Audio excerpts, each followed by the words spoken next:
Hey YouTube, I think it's the 29th today of June. I still don't have this tractor fixed yet because the part didn't come. I think it's supposed to come on Wednesday. So my truck's out of the garage while I have this thing sitting here. And I didn't bother to put nothing away, or I cleaned everything on it so it's ready to be put back together, but I'm just waiting for the part. So anyway, I want to start making the handrails for the porch deck that's up there at the White House. So I thought maybe you'd want to see a little bit of this.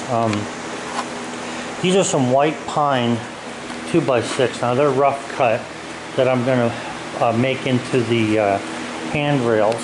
So the other day I was up there and I got measurements on all the lengths of the railings for the porch. Comes down, there's a few steps there and comes around. So I'm going to be working on this and I'll show you how I make these. They're not hard. I'm just making regular standard, what I would call standard handrails, just the way they would have been on an old house years ago, not turned ones, just square spindles. Okay guys, so like I was saying, this is white pine, rough cut. And I'm going to be planing it down and everything and making the handrails. Now the problem with this wood, there's nothing wrong with the wood itself. This wood's pretty straight. This one has a little twist in it up there, but I think the piece that I need, 92 inches, I should be able to get out of this. Yeah, the twist from this knot up, so 92 inches is right here, so I'll be able to get the one handrail I'm looking for out of here. So what I'm going to do is cut a handrail out of here, and then this will be a foot rail to put the post into, or to picket. And I think I can also get pickets out of these when I cut them. Now here's the problem. This is a 2x6, a full-size 2x6, okay? The thickness of it doesn't matter, but what matters is the width. Because the posts up there are 4x4s, they're turned 4x4s. The problem with them is that they're 3.5 inches wide, so we don't want to have this any wider than 3.5. Okay, so I have that marked there, and I'm going to mark the full length off so I can cut that. So that's 3.5 inches there. That line that I just put on there, and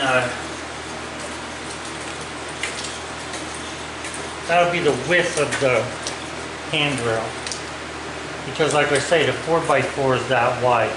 So I'm going to be cutting that there, and I'm also going to be planing it down and everything, and then I'm going to be routering it inside here to accept the 2x2 spindles that I'm going to be putting in.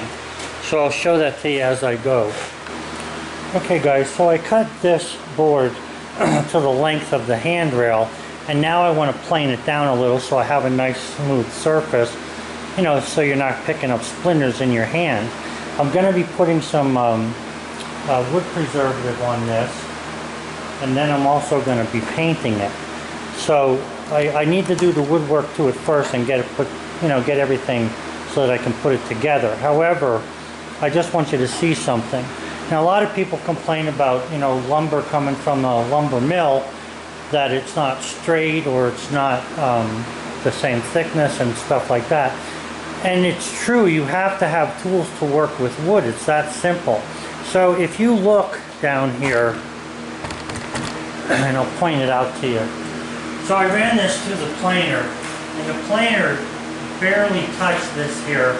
But if you look here, it hit it a lot harder where it's white.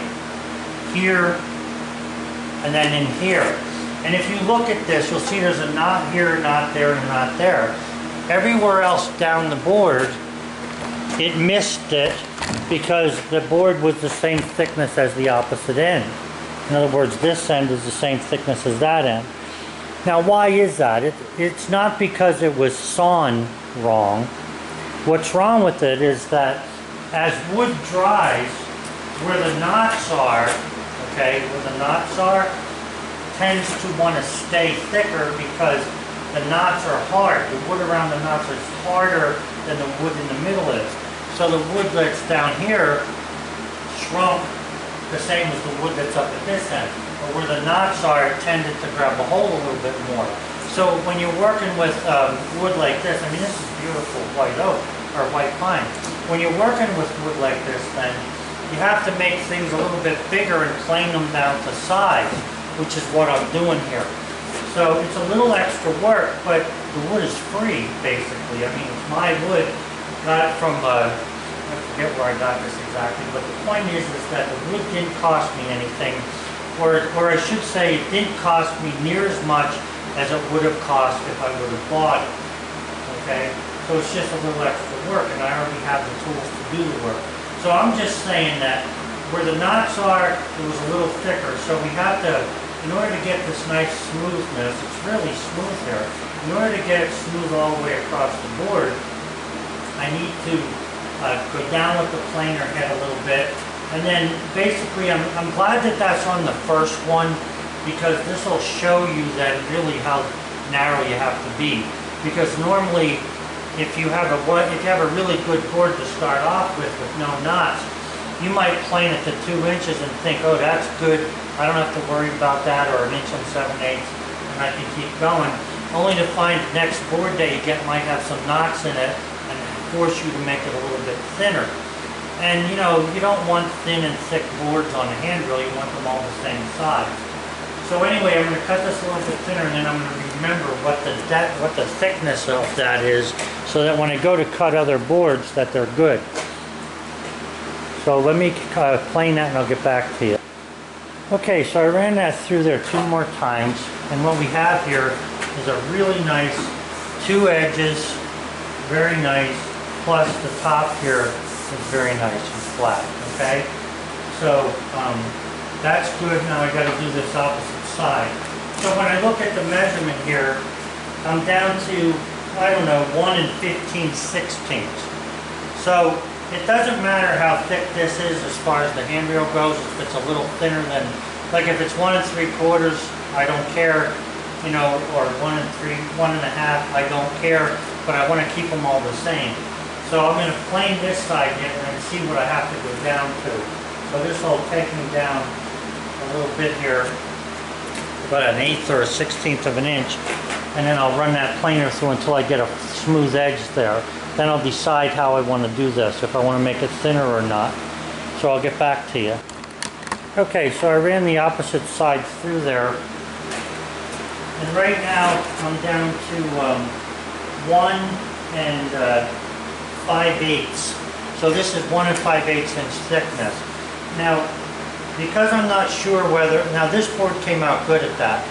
Because I'm not sure if any of the other boards have a lot of knots in it, and they probably do, I'm going to take this down a little bit more yet. Probably, I think I'll take it to 1 3/4. Now, I might not be able to get the board in there. Let me just see. Yeah, see, I can't get the board in there, so I'm going to have to make 2 passes. Okay, so I'm going to put it about a 1/16 of an inch above 1 1/2. And then I'm going to, or 1 3/4. So let's see, 3/4, yeah, so a 1/16 above that. I'll run it through, and then I'll go down to 1 3/4 and run it through again. And that means that from now on, the board thicknesses will be 1 3/4 inches, top and bottom boards. So we're talking about a handrail here.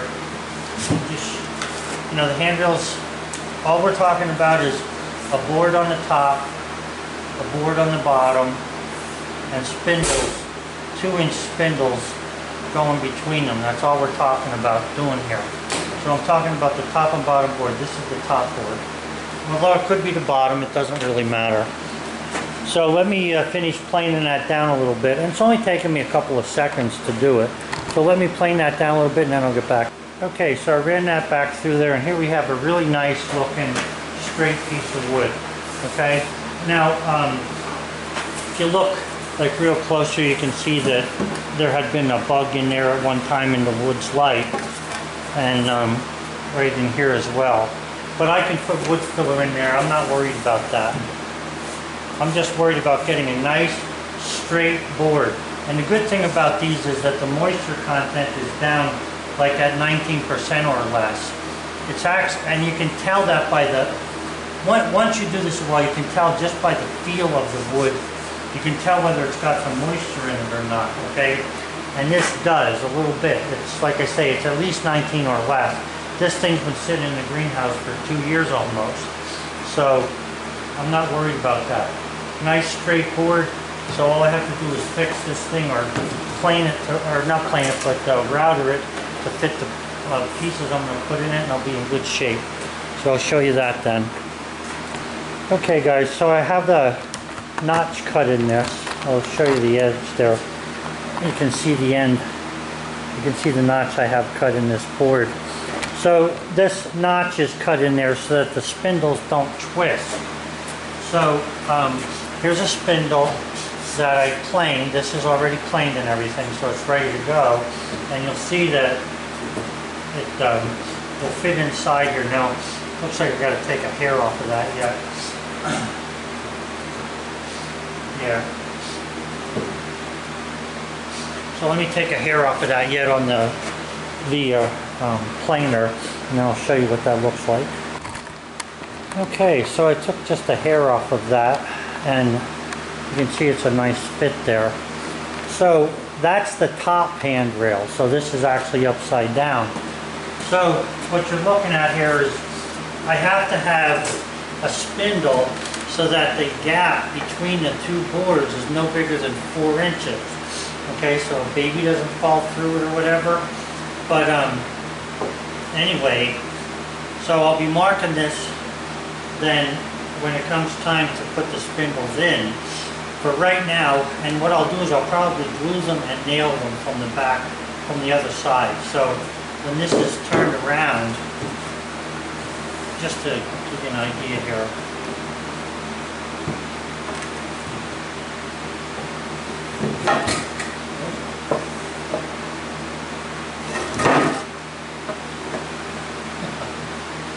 So when this is turned around, it'll basically be like this.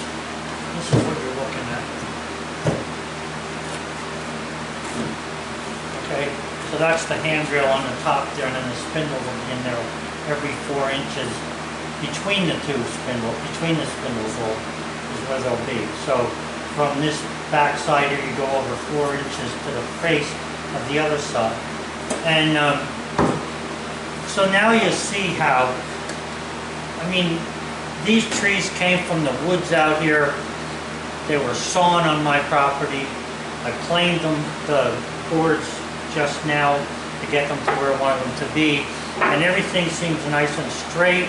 The boards seem like they have a nice amount of moisture in them. You don't want to take these too low because actually they're going to take on whatever moisture the outside foot gives to them.